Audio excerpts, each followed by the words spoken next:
Und damit erstmal Sawadee-Krab, herzlich willkommen, liebe Thailand-Freunde. Heute machen wir mal was völlig anderes.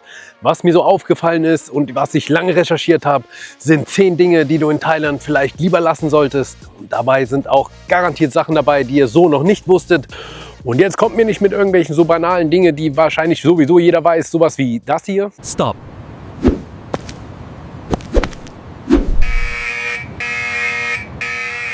Also, dass man mit dem Fuß nicht auf den Geldschein tritt wegen Majestätsbeleidigung. Das weiß jeder, das weiß sogar meine Katze mittlerweile, glaube ich. Das sind uninteressante Dinge. Ich habe für euch die richtig guten Dinge recherchiert. Und deswegen habe ich für euch mir die Mühe gemacht, habe alles recherchiert, gründlich recherchiert. Und nach dem Intro geht's los.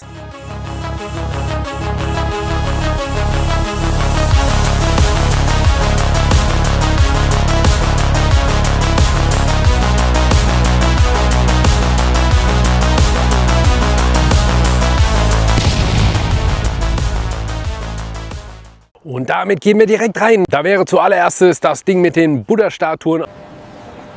Wissen Sie, dass die Ausfuhr dieses Gegenstandes verboten ist? Aber ich habe es auf dem Markt gekauft. Ich wusste es nicht.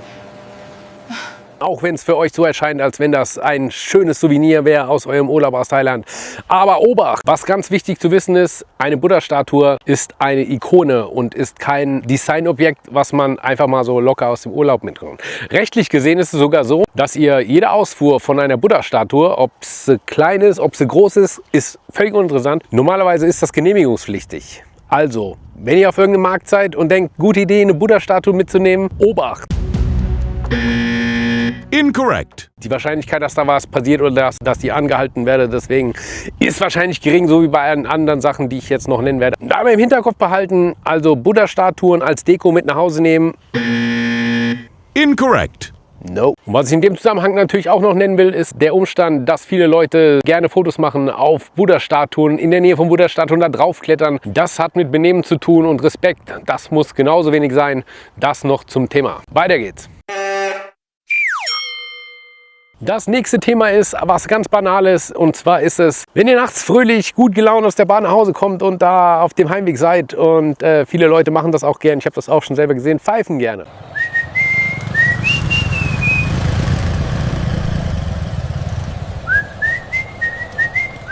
Pfeifen in der Nacht in Thailand, Obacht! Incorrect. Das Problem beim Pfeifen in der Nacht ist ganz einfach, dass in der thailändischen Kultur tief verwurzelt ein Aberglaube existiert. Warum? Man glaubt, dass man durch Pfeifen in der Dunkelheit böse Geister ruft. Die Einheimischen werden dich sehr seltsam anschauen, wenn du das tust. Deswegen, Pfeifen in der Nacht. Incorrect.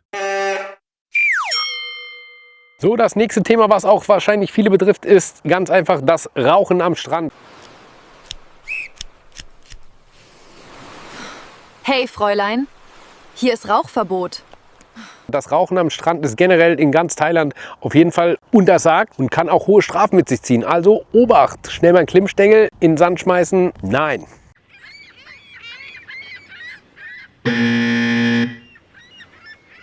Und das kann empfindliche Strafen nach sich ziehen. Ich sage euch, wie es ist. Wer im Sand raucht, riskiert bis zu 1 Jahr Gefängnis oder 100.000 Baht Strafe. Und ich glaube, man muss sich nicht den Urlaub versauen, indem man einen Klimmstängel an den Strand schmeißt. Ist Quatsch. Also, was zu tun? Nur an ausgewiesenen Plätzen rauchen. So ist das alles überhaupt kein Problem. So, das nächste Thema, dann hätten wir noch die Alkoholkaufzeiten, die sie jetzt gelockert haben. Also ihr könnt jetzt auch Alkohol kaufen. Früher war das von 11 bis 14 Uhr, war absolutes striktes Alkoholverkaufsverbot in 7-Eleven. Da waren die Kühlschränke abgedeckt. Das wurde jetzt gelockert. Auf jeden Fall kann ich euch versichern, dass nachts ab 24 Uhr in keinem 7-Eleven mehr was zu trinken erhältlich ist. Ist mir selbst schon ein paar oft passiert, auch nicht auf die Uhr geguckt, 7-Eleven rein, wollten ein Bier holen. Fürs Hotelzimmer, wie auch immer. Zu! Fakt ist jedenfalls, ab 24 Uhr gibt es kein Alkohol mehr im 7-Eleven zu kaufen bis morgen. Als nächstes würde ich gerne auf was eingehen, was auch so eine Unart der Europäer ist, oder sage ich mal, da ist das Verständnis ganz einfach dafür nicht da. Und zwar ist es in Thailand so, dass an öffentlichen Plätzen, sei es da genannt Busbahnhof oder alle öffentlichen Plätze halt, dass da zweimal am Tag die Nationalhymne abgespielt wird und das ist meistens um 8 und 18 Uhr. Was heißt meistens? Es ist um 8 und 18 Uhr. Und um auch der Bevölkerung und dem Land gegenüber Respekt zu bringen, was gar nicht gut kommt, ist das hier.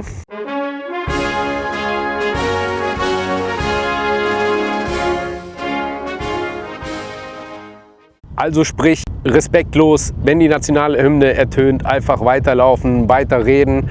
Weil, wenn ihr genau hinguckt, alle Thailänder, die an öffentlichen Plätzen befinden um diese Uhrzeit, bleiben stehen, bis die Nationalhymne ausgespielt ist. Und so könnt ihr das natürlich auch handhaben. Und damit habt ihr auch absolut keine Probleme.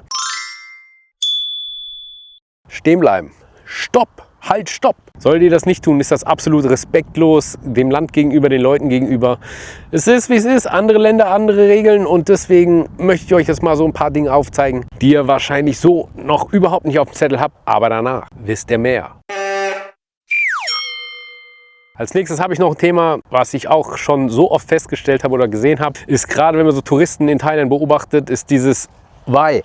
Also als Tourist ein Wai machen, weil die denken, dass man sich in Thailand so begrüßt, ist auch komplett falsch. Also noch schlimmer ist der Fehler, dieses Overweiing bei jedem und allem so machen, was überhaupt gar nicht geht, was auch sehr viele mit Sicherheit nicht wussten. Was man gar nicht macht, ist das Wai. Zu Kellnern, zu Taxifahrern, zu Kindern, zu Servicepersonal im Allgemeinen macht man kein Wai.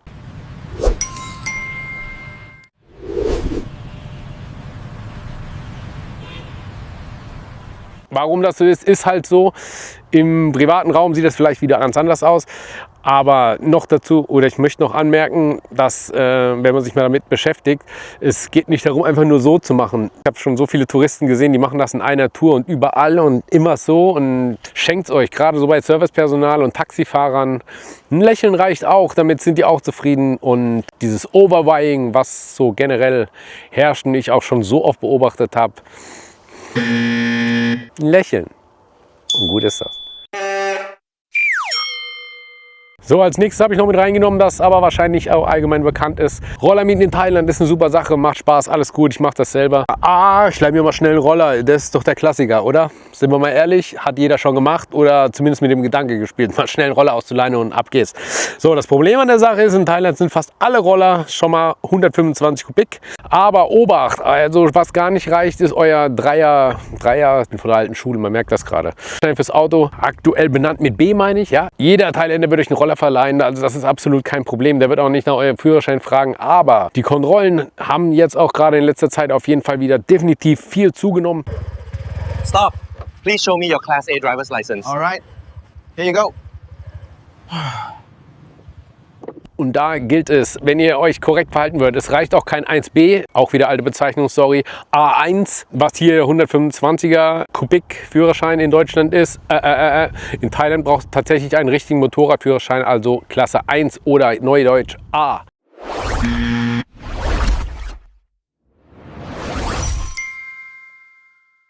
Und noch dazu kommt natürlich der Umstand, dass nur alleine euer normaler Führerschein nicht reicht. Ihr braucht auf jeden Fall einen internationalen Führerschein. Und jetzt Obacht, da sind immer beide mitzuführen. Der internationale und euer richtiger Führerschein. Denn wenn er kontrolliert wird, dann wird es, ich will nicht sagen teuer, aber unangenehm, von der Polizei angehalten zu werden. Noch mehr achten die im Moment darauf.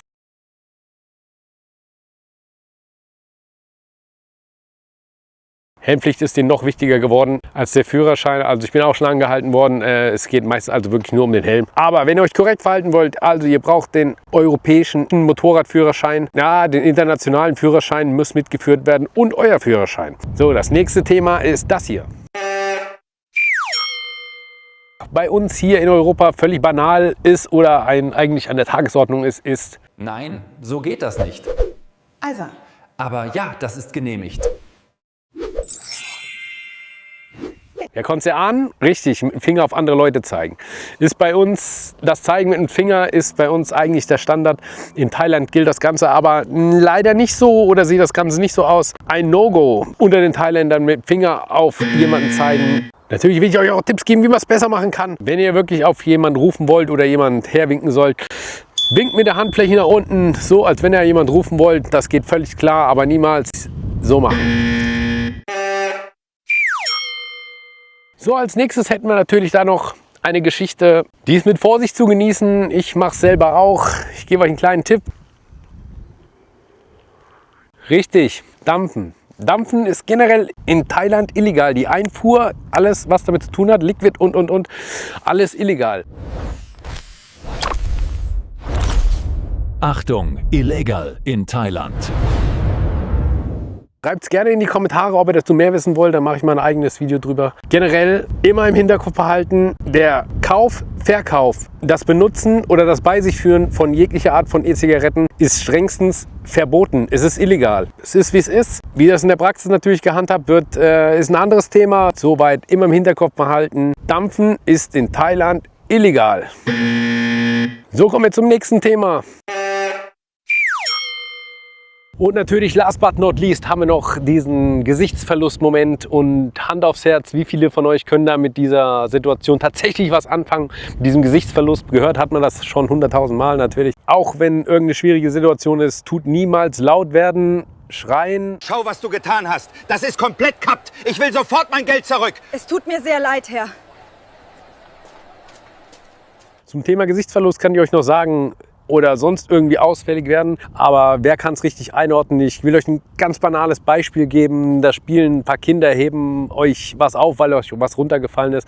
Und wie man das hier halt in Europa so macht, gibt man denen mal 5 Euro, nennen wir es da mal, sagen wir 300 Baht oder 200 Baht. Wenn man den Kindern 200 Baht in die Hand drücken will und die Eltern sind in der Nähe und sehen das und sagen euch, dass ihr das nicht machen sollt, dann dürft ihr nicht auf europäisch schalten. Ach doch, ist gut, hier nimmt. Wenn die Eltern das sagen, nein, dann ist das nein. Genau das ist das Problem. In dem Moment verlieren die Eltern, Vater, Mutter, wer auch immer dabei ist, das Gesicht, wenn die euch nein sagen und ihr macht es trotzdem. Das kann böse ausgehen, weil in Thailand Gesichtsverlust ist eigentlich so eine der größten Sünden, die man überhaupt machen kann. Und deswegen immer aufpassen, wirklich. Das war jetzt nur mal so ein kleines Beispiel, damit ihr es so ungefähr einordnen könnt, weil wie gesagt, diese Gesichtsverlust-Geschichte hat man schon 1000-mal gehört. Nur ich wette mit euch, da sind viele unter euch, die das nicht einordnen können, was das jetzt überhaupt heißt. Haltet euch einfach an die Regeln, seid nett, seid freundlich, übertreibt sind und dann ist alles gut und ihr habt einen spitzenmäßigen Aufenthalt in Thailand, das kann ich euch garantieren. Es gibt in jedem Land Regeln und man muss sich daran halten, das ist wie es ist. Auch wenn viele, gerade Touristen, das so ein bisschen anders sehen oder meinen, in Thailand gibt es keinerlei Regeln. Das ist nur das, was ich so beobachte. Deswegen habe ich erstmal dieses Video gemacht, diesen 10 Dinge, die man in Thailand dringlichst unterlassen sollte. Sabai, Sabai, man muss sich ein bisschen auf die Mentalität einlassen. Und die ist viel entspannter wie hier. Nur man muss das wollen und vielleicht auch ein bisschen vorab informieren, was macht man in einem Land, was macht man nicht im Land. Also, laut werden, schreien, lass es bleiben.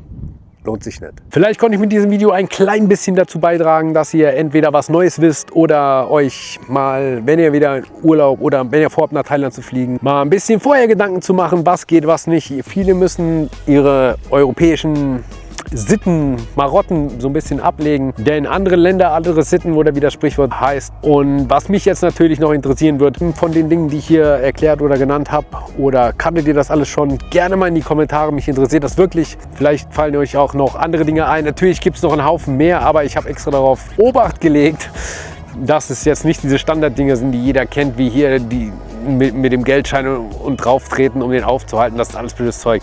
Und deswegen schreibt es gerne in die Kommentare. Wir sehen uns bald wieder in meinem nächsten Video. Reingehauen bis zur Unendlichkeit. Hat eigentlich schon jemand meinen neuen Hut gesehen? Voll geil. Haha. Inclu-Logo. So Freunde, habt's euch gern. Danke fürs Zuschauen und wir sehen uns wieder. Ciao.